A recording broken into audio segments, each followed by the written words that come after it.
Bonsoir, Monsieur Laurent Raoul. Bonsoir, madame. Nous sommes à notre première rubrique Militants engagés. Ce soir, nous sommes là pour vous poser quelques questions sur le GPS. Quel intérêt portez-vous à suivre le leader Guillaume Soro? Je vous remercie pour l'honneur que vous me faites en m'accordant cette interview. Et ici, nous ne devons pas parler d'intérêt en tant que tel. Et c'est une histoire de conviction, c'est une histoire d'idéologie. Bon, pour nous autres qui sommes de la même promotion que son Excellence le président Soro Guillaume, nous autres qui sommes des années Fessi, dans les encablures, dans l'entourage du président Soro Guillaume, nous savons un peu sur l'engagement de cet homme-là pour la justice, pour l'équité, pour la démocratie. Voilà. Donc, en termes d'engagement, on doit parler plutôt d'idéologie et de conviction à suivre cet homme charismatique qui est le président Soro Guillaume. Parlons de Guillaume Soro toujours. Quel regard portez-vous au marigot politique ivoirien quant à la structuration, le positionnement et l'orientation du GPS? Écoutez, avant que le GPS ne soit créé, je pense que déjà nous avions un certain nombre de partis politiques et de mouvements qui se reconnaissaient en son Excellence Guillaume Soro. Et le président Guillaume Soro, en tant que stratège politique, a bien voulu créer le GPS qui actuellement est en train de fusionner avec les autres partis et mouvements. Donc en termes de positionnement, au risque de me tromper, je dirais que le GPS est le pilier de la politique ivoirienne actuellement.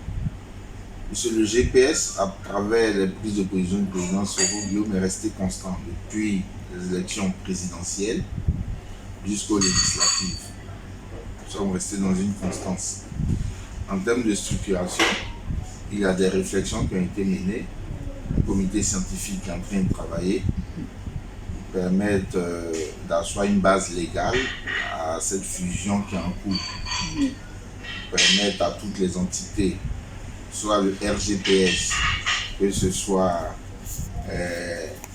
l'UDS, que ce soit la FMS, que ce soit les autres mouvements ou partis proches du président Soro, puissent fusionner au sein du GPS.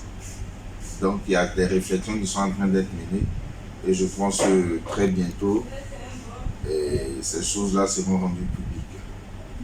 Parlons du pilier du GPS. Quelle issue à ce nouveau mouvement face aux nombreux défis à relever? En termes de défis, Ouais. Les défis sont nombreux. Et je dirais que le GPS est le dernier né d'un mouvement ou parti politique ivoirien. Mais sur le terrain, le constat qui est fait, au niveau de la mobilisation, le GPS a fait un travail colossal. Avec déjà tous les partis soroïstes, toutes les entités soroïstes. Mais il faut qu'on aille plus loin. Quel est le travail du GPS ce mouvement abat sur le terrain? Bon, et nous voyons à travers les réseaux sociaux, il y a des éléments factuels. Voilà. Malgré la répression qui s'est abattue et qui continue de s'abattre sur nos cadres, sur le terrain, les gens ne démodent pas. Nos cadres ne démodent pas. Oui. Les militants ne démodent pas. Voilà. Les choses sont en train d'avancer. Les gens ont bravé la peur, les gens ont bravé la crainte, et on voit ce qui se passe sur le terrain. N'eût été l'ostracisme, n'eût été toutes les suspicions, ou bien tous les moyens qui ont été mis en place par le régime actuel casser tout ce qui est soroiste. Oui. Je pense que le GPS aurait eu vraiment une longueur d'avance. Mais malgré cela, sur le terrain, Oui. nos militants et cadres bougent. Je Les lignes sur le bougent terrain. Ouais. sur le terrain. Oui. Voilà. Parlons de réconciliation. Pensez-vous qu'elle est encore possible et comment compte le GPS à y parvenir? Écoutez, déjà il faut saluer les efforts du gouvernement. On a nos frères du FPI qui sont entrés. Oui. On a un militant du GPS, Oui, PDCI, du FPI qui a été libéré. Oui. Et il faut aller plus loin. Puis on a encore nos cadres qui sont détenus. On a les cadres des autres partis qui sont détenus ou exilés. Oui. Je parlerai du député Alain Lopognon, Oui. des frères de son excellence Soro Guillaume, de l'ambassadeur Soutou Soud, de Zena Bayou, de Metongou Traoré, de certains militants anonymes qui sont encore détenus. Donc il faut que cette réconciliation-là soit inclusive. Il ne faut pas faire du deux poids deux mesures. Oui. Il faut que le gouvernement aille plus loin en permettant le retour de son excellence Soro Kibafori Dio, de certains de ses proches, la ministre Afoussa Lamine et consorts au pays, pour qu'on puisse aller à une vraie réconciliation. Il ne faudrait pas que ce soit une réconciliation de façade. Oui. Donc la réconciliation est toujours possible, mais il faut qu'elle soit inclusive.